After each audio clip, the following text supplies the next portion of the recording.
Hey folks, Mel the Train Tutor back in the studio and back with another Let's Make for you. And in this Let's Make, we're continuing on with our small scale naval series where we made these sandbars with the first video, our core techniques video. And we're moving on to something a bit bigger. We're making headlands, or specifically a point. Now a point is one of those sort of juts of rock that goes out into the sea, yeah? And I want to make one of these because a lot of headlands when you play naval games, they're just table edges. They don't really interact with the game, whereas I like my terrain to interact with the game. So I want something that's going to stick out into the board and make the players have to think about how they're going to handle that. You know, the narrow bit, you know, how they're going to deal with that situation. That's what I like about game. I like terrain that adds functionality and dynamic to game rather than just dressing the table. And so we're making we're making a point. Okay, now I've got 2 sheets of extruded polystyrene here. It's the high density stuff. Yeah, links down below to where you can get it from and all that sort of stuff. And the first job I've got to do is really cut it out.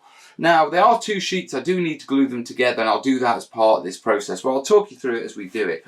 But I want to cut them out before I glue them, yeah, because I don't want to be putting glue anywhere near join lines because that will make them harder to hide.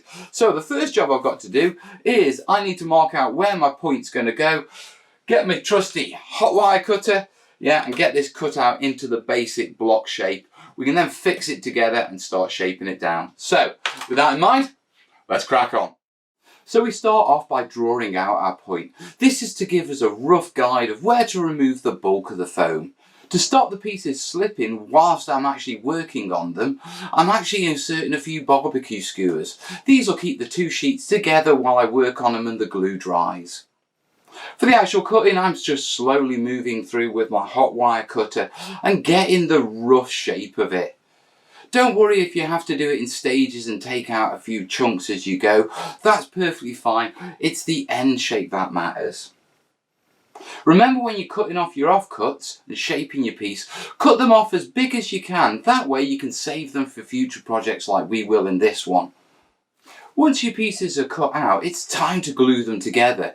And to do this, all I'm doing is simply adding a couple of little blobs quite close in, away from the edges. The blobs will dry quicker, and keep them away from the edges means we don't have PVA near our join lines, which can be difficult to deal with at the texturing stage. After that, I'm adding a couple of little blobs of hot glue just so it fixes it nice and firm while the PVA blobs dry, and I can continue working on it while they do.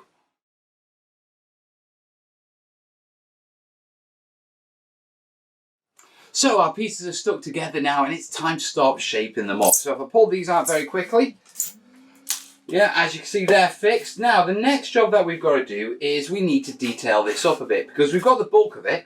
So what I want to do is headlands, typically they come up to a point. Yeah, it's like a bone, a rock ridge that's spurred off, if you know what I mean. And so I want to slope this. So we're going to start here. And we're going to slope it slightly down to just about 1/4 inch above the join line.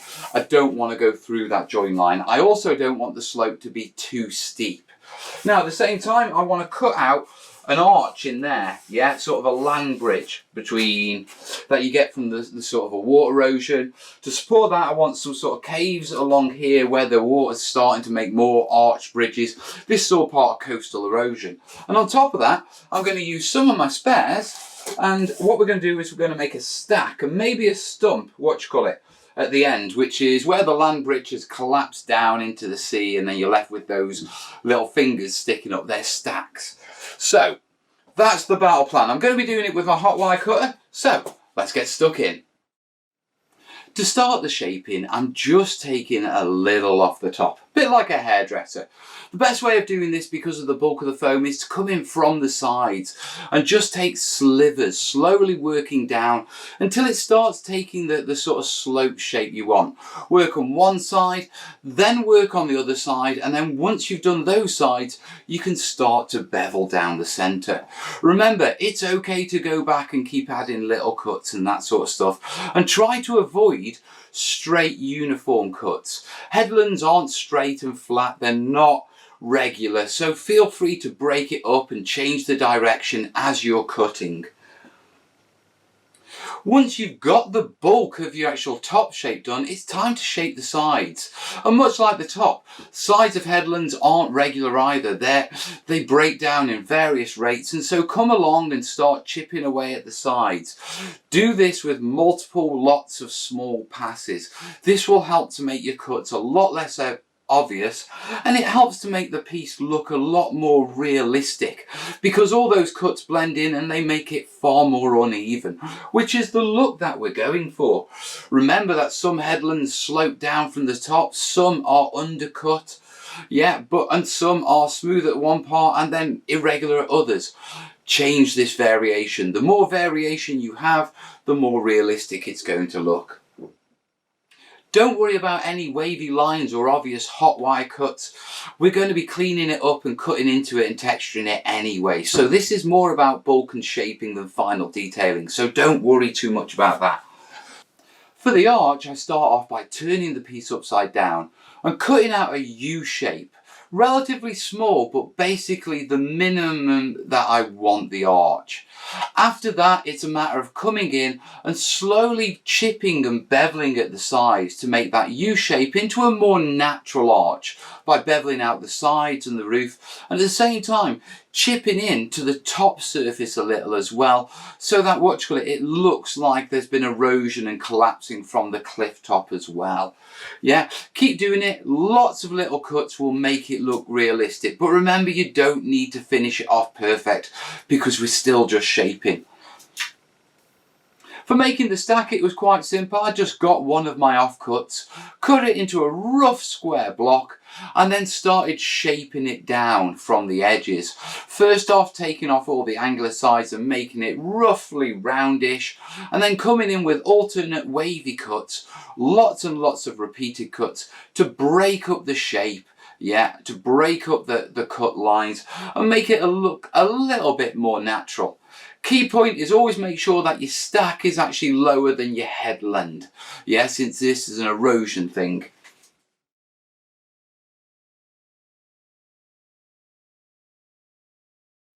Now that's my core shaping done, and if you come on down, you can see what a massive difference that makes.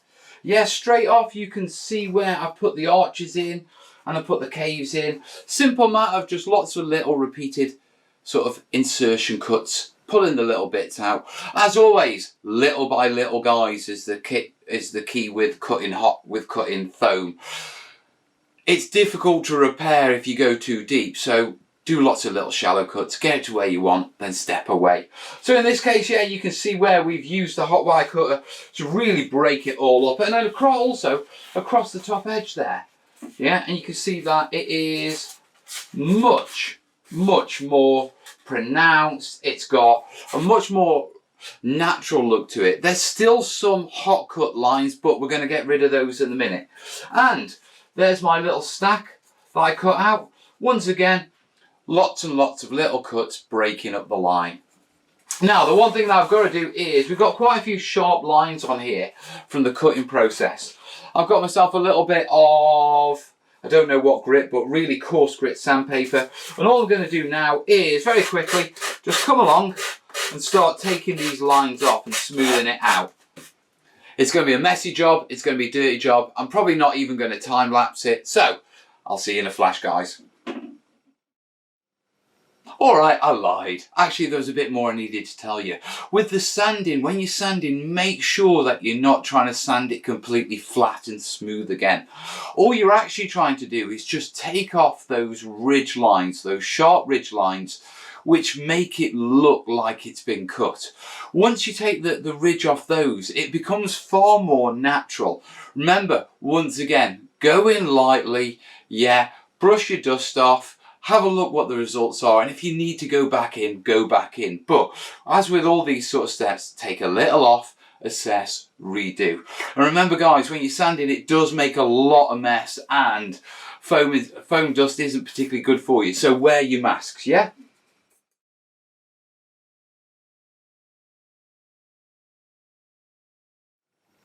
So our sanding's done, and if you come down, you can see how we've got rid of all those sharp lines and ridge lines and everything that made it stand out and look a little bit manufactured, if you know what I mean. It's already looking a lot better, and there's my stack for the end. That'll go there. Now, obviously, that's quite smooth. What are we going to do about it? Well, we need to texture it up. And for that, because we're using foam and I wanted to put the texture into the foam, I'm going to be using rocks. Okay, now rocks are a great way of imprinting a texture into foam. Now on top of rocks, I've also got some rolled up tin foil, which is a great way of getting little texture onto the foam.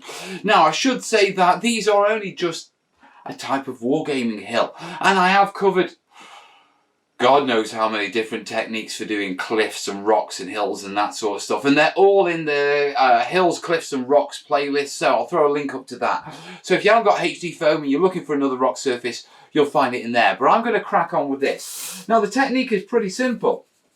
All I've got to do is just come along and just keep doing things like that. And then what you end up with is, you see the lines coming in? Yeah? There we go. That's what we've got to do. It is quite, it is quite arduous on the hands because you're pressing in quite a lot. But luckily, it's not like I'm doing a massive 6-foot D-Day board, is it? So, with this in mind, I've got my rocks, I've got my tin foil. It's just a matter of getting in there, pressing in as much as I can. One quick tip as you go, yeah, make sure that you don't press horizontally along the join line. It'll be a nightmare to hide, yeah? Always go across that one. But other than that, just random it all over. So, let's get cracked on.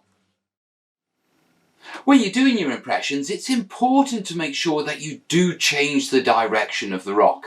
Even though I'm doing vertical sort of striations on this piece, I'm still regularly changing the direction of the rock, spinning it around in my hand, using different surfaces, and even swapping the rocks between each other as I move backwards and forwards across the piece. This is so that the impressions aren't uniform and it doesn't start looking repetitive. Once again, the key to getting something looking natural is variation. So I've used the rocks in multiple different ways to get that variation, including going in under the caves to get the rock striations in there. And then with my tin foil, I've come across the top and used that to blend in where I've done my rock impressions into the top surface that we're going to cover with paint and flock and that sort of stuff, just to give it a little bit more texture than it already is and help with the transition from rock to grass.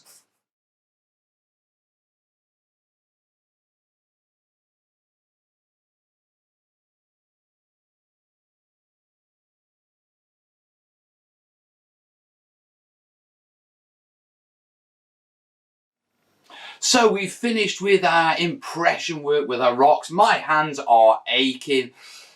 Yeah, as I said, it's not an easy technique. If you've got dodgy wrists or dodgy hands, yeah, check out the Hills, Rocks and Cliffs playlist. There's loads of easier techniques in there, guys. But if you want to see how it came out, there you go. And as you can see, it is looking a lot better. A lot better. There you go. Yeah, now the transition line is almost faded out. We'll lose that when we get to the texturing stage. But now that our foam is finished and textured, let's base it. I've left basing to this stage because it's easier to work with the foam and shaping it and that sort of stuff while it's just a block without the base on it. Yeah, so now we need to base it. And to base it, yeah, what I've got is, I've got 3mm EPVC, expanded PVC foam board. Common brands are Palite and Foamex. If you're looking for it, you can get it as free from sign printers as free scrap. Yeah, so reach out to your sign printer. Now, the reason I'm using this is, normally I wouldn't use 3mm for something this big because, you know, because of that. Yeah, it's a bit wavy. Yeah, and I know we're doing oceans, but that's not the sort of waves that we want, is it? No. Yeah, the reason that I'm using 3mm in this case is I only intend to have a very small lip extending beyond the feature, which means its flexibility isn't so much of an issue. Yeah, on a larger piece, yeah, with individual pieces that could be an issue. On a solid piece like this, it's not an issue, so I can get away with 3mm. And because it's 3mm, I'll be able to bevel it, then come in and do some wave effects on top of it. And essentially, even though I'm doing an ocean board, and this is a base piece, it won't look like a base piece if I do it properly. We'll give it a go. So my next job is dead simple. All I've got to do is drop my pieces onto my board, yeah, draw it all out, go round with an go round, create a lip, and then basically cut and bevel it down. So, and then once that's done, glue it on, and then it's time for leaving it. Yeah, so with that, let's crack on.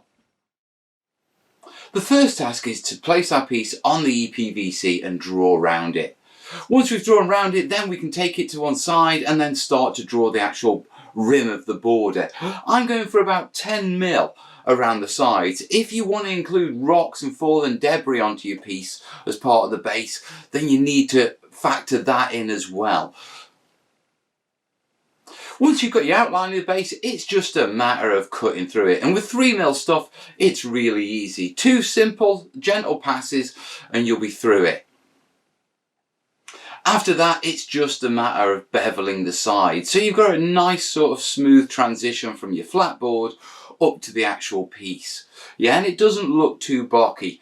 Go careful here, because it's very easy to go in a little bit too deep with it being 3mm and take too much of the base off.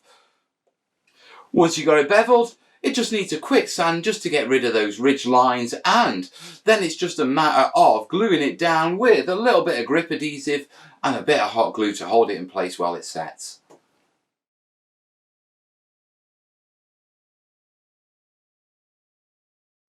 So that's all fixed down and based, and it is looking great. Now you'll notice that my edge line is quite tight to it. Yeah, I'm trying to do sort of the White Cliffs of Dover, the old Harry stack, yeah, and with chalk cliffs you don't get rock debris at the bottom really, yeah, it breaks up too easily, so you don't get the large chunks that you get with like granite cliffs and other sort of stone cliffs, yeah, so my base is actually quite tight on, okay, but as you can see, it's a lovely piece. Yeah, it's all fixed down and we're ready to take it on to the next stage, which is sort of finishing off texturing up the side. And for that, what I'm going to be using is filler, okay? Now, with my filler, what I'm going to be doing is I'm going to be applying a thin coat just across the top of there, yeah, just to seal it. I'm going to try and fill these holes in. If I don't worry, we can put some bushes over them. Yeah, after that, it's just going to go a watery coat over this. I don't want to go in too heavy because I'll start to cover in all my cracks and my details. So a nice thin coat. But I will be going in with a little bit of extra thickness just where the join lines are most apparent. And this is our last stage of hiding it, if you know what I mean. We can also do little tricks with the painting, so I'll show you at that stage. Yeah, if I miss any, which I'm bound to. Trust me, I'm bound to. But basically, coat the top, wash the sides, blend in that line. Yeah, so let's get cracked on. Now the first thing when you're applying your filler coat is to cover the top surface. I could have done this with a brush, but let's be honest, yeah, I like getting all messy with my fingers and having a bit of fun, so I did it that way. All I was trying to achieve was a really thin coat over the top just to seal the foam and give it a little bit of texture.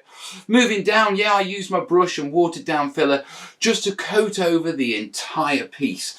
This seals up the foam and gives it a little bit of a texture, but it won't hide that join line. Once it dried out enough, it was time to tackle that join line. Now for this, all I did was I took a little bit of filler on a smooth hog hair brush, and then all I was doing was brushing it up and down and smearing it over the join line. Once the join line was filled in a little bit, come simply in with the same brush and just do a little bit of stippling over it to disguise it. Now at the same time while you're doing this, make sure you do a little bit of stippling on other areas so you spread that sort of texture over the piece a little rather than it being concentrated just on the join line. and realise it may take a couple of passes to fill it. But luckily, stipple filler dries really quick. So by the time you've done one side, you can revisit the other side and touch up any last bits that you need to touch up.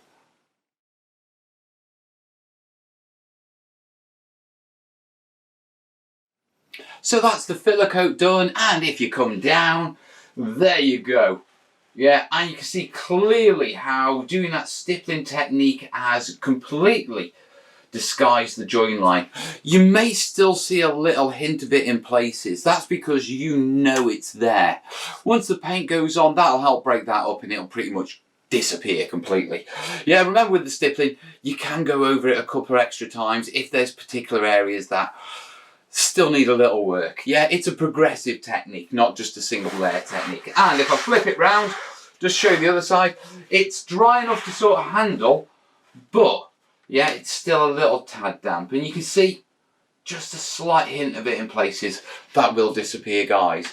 But that's the construction of the headlands done. Now we need to move on to the painting. But before we do the painting, there's one other technique that we need to do.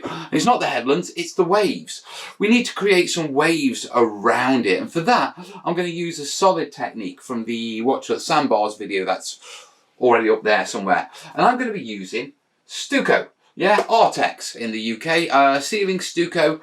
It's really good because it holds nice crisp waves. So I'm going to layer it on and then just pull it up. And just simply all the way around here, yeah, just to give me some texture for when we paint up our waves. So that's the next job.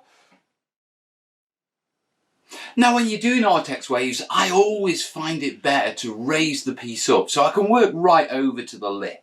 And with this in mind, yeah, I raised it up, then I got my Artex and I started spreading it all the way around the lip base, putting a reasonable amount, at least a good 3mm all over it.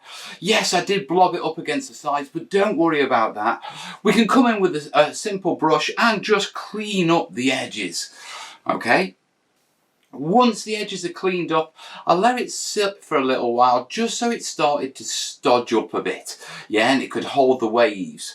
After that, it was just coming in with my palette knife, yeah, and just using the edge to create waves all over it, going longitudinally and repeating the process. There were certain areas which are a little bit sloppy, so I gave them a quick one knowing that I'd be coming back to those.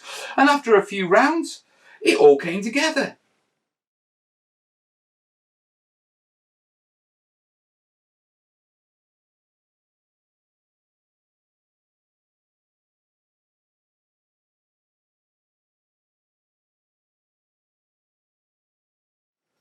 So that's it textured up, and as you can see, yeah, now it's textured, it's looking rather good. You can still make out a little of the join line, but that's a case of seeing the stippling, the difference of the stippling rather than the actual join line.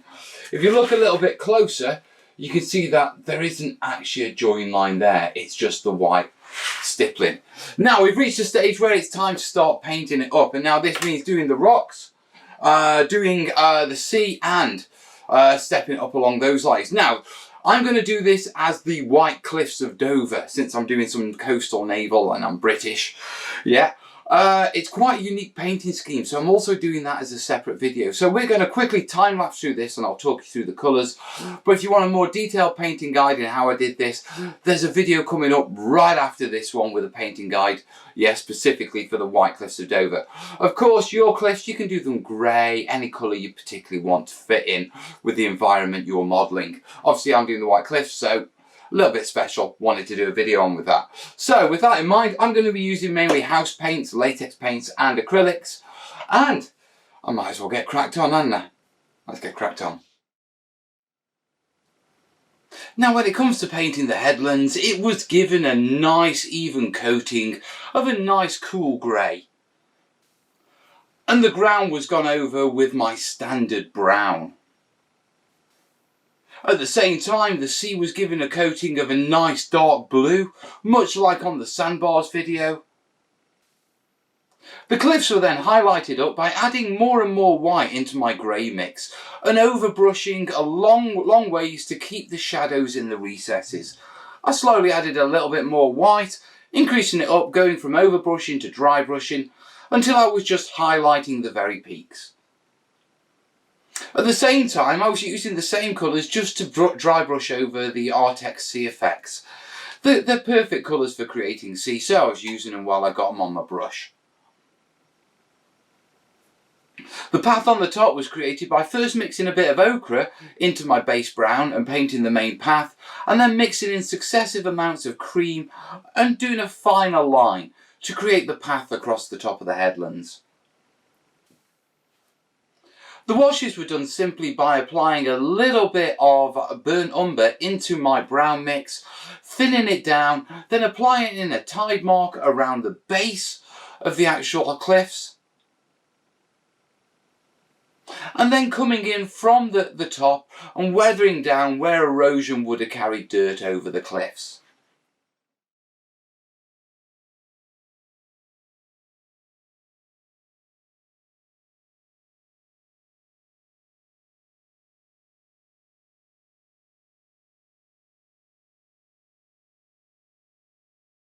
And after a few simple steps, we've taken a lump of polystyrene and turned it into something that looks like this. There you go. Now those look like cliffs. As I said, I've done these specifically to match my sort of view of the White Cliffs of Dover. There's a video on that, I've thrown a link up. Yeah, you can do your cliffs whatever colour you want. Yeah, but just remember what scale they are. Remember, you do get tide marks at the bottom of your cliffs. Okay, and you will get coastal erosion, even if you do them darker greys and stuff like that. It's water, it's dirt, it's gravity. Okay, now all that's remaining on this is I need to flock up the top and then just put Mod Podge around, a gloss Mod Podge over the what's called the water effects, and a little bit of polyfiber. Once again, following that sandbar video. Now for my flocker of choice, I've chosen a really old Javis one. Yeah, rough pasture scatter. This is about, I think this is about 40 years old. So my tub's actually about 10 years. But it's a nice real mix of greens and browns. What I'm going to be doing is I'm going to smear in PVA across the top, stippling it a little, water it down so it'll soak up a bit, sprinkle this on, put on a couple of little clumps and stuff like that, and then just a little bit of watered PVA just to seal it all in. So, water to do and headlands to do, and then that should wrap up this beautiful beastie. Right, let's get cracked on. To do the headland, I started off with first a mix of 50-50 PVA water. I didn't want it running all over the place. After that, I simply sprinkled on some Javis Rough Scenics Pasture Scatter, a little bit of loose foam, and then simply added some Woodland Scenics clump foliage.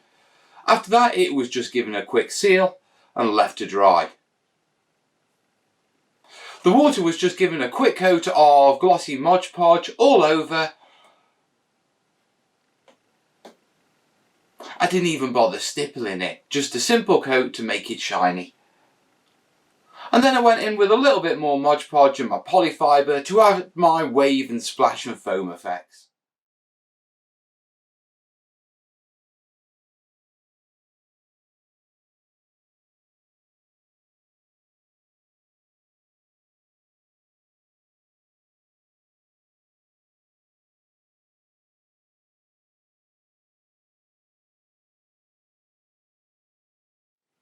So that's the flocking and the waves done, and it is looking beautiful now it's complete. There you go. Yeah, absolutely gorgeous. Simple case of Mod Podge down and my polyfiber for these wave effects. And then if I tilt that up, you can see my gorgeous headland there. Maybe I'll bring that in. Did have a couple of little brown spots come through on it from the base colour. I think went in a bit heavy with the sealing and I just reactivated a bit. No major biggie, they should fade out as they dry, but looks absolutely beautiful. Now remember, when you're doing headland terrain, the reason why this looks like headland terrain is because it's followed geographically, not geographically, geologically, yeah, what happens with headland terrain and erosion. So if you're going to do some of this stuff for your small scale naval games, make sure you go and follow reference photos. Little things done wrong in the construction phase can really sort of give it that feel of that isn't quite right. So reference photos are a must. But other than that, there you have it, guys. all painted up. Like I said, if you want to know how to do the cliffs, the White Cliffs of Dover paint scheme, video coming out, should be out on Thursday. Yeah, that'll be in the Hills, Rocks and Cliffs playlist, I imagine. But in the meantime, there you go, guys. Now, as always, guys, hope you've liked this little project of mine. There's still one more sort of small scale thing to come. That's next week. If you've got any questions on this build, get them down below. If you've got any comments on the build or anything like that, or any tips for any of my techniques, get them down below in the comments, guys. I love receiving your comments. Also, like it, share it, and as always, guys, if you do appreciate these videos, you know, and they do help you with your hobby, I could appreciate the support, guys. Whether it's $1 a month on Patreon on one of these links, or links down below in the description, or just a one-off, yeah, thank you via PayPal or the Amazon wish list. It does help me stay in this studio, make these videos for you, and keep things getting better and better. And in the meantime, guys, yeah, hope you enjoy making headland terrain, yeah. She's a beauty. I'll see you soon, yeah. All the best. Ta-da.